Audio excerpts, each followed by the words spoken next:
Сайн мэцхан өрхөн үзэгчтэй. За өчигдөр Төгөлдөр ТV сугаар хүрсэн Америкийн визийн хураамжийн тухай мэдээг товчилж хүргье.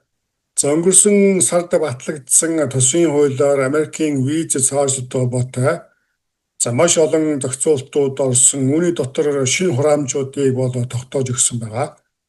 За үүний нэг нь бол яг аргагүй Америкийн цаашлалын бус визийн шинэ хураамж. За тухайн хуулиар бол Америкийн цаашлалын бус визийн хураамжийг $250-оор нэмэгдүүлэхээр заасан байна.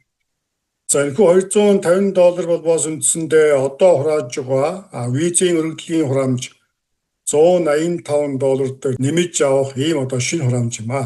За тиймээс үндсэндээ хүмүүс визийн өргөдөл гаргах үедээ $185, харин виз нь гарсан нөхцөлд виза авах үедээ $250 нэмэлтээр төлөх шаардлагатай болж байна.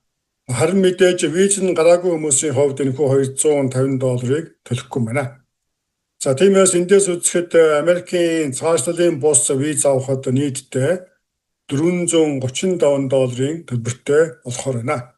За ингээд эцэст нь хэлэхэд энэхүү хураамжийг хэзээ хэрхэн яаж хураах зэрэг албан ёсны мэдээ хараахан гараагүй байна. Мэдээж энэ талаар албан ёсны мэдээ гарсан дөрөд манай Төгөлдөр ТV-с угаас иргэн мэдээлэх болно.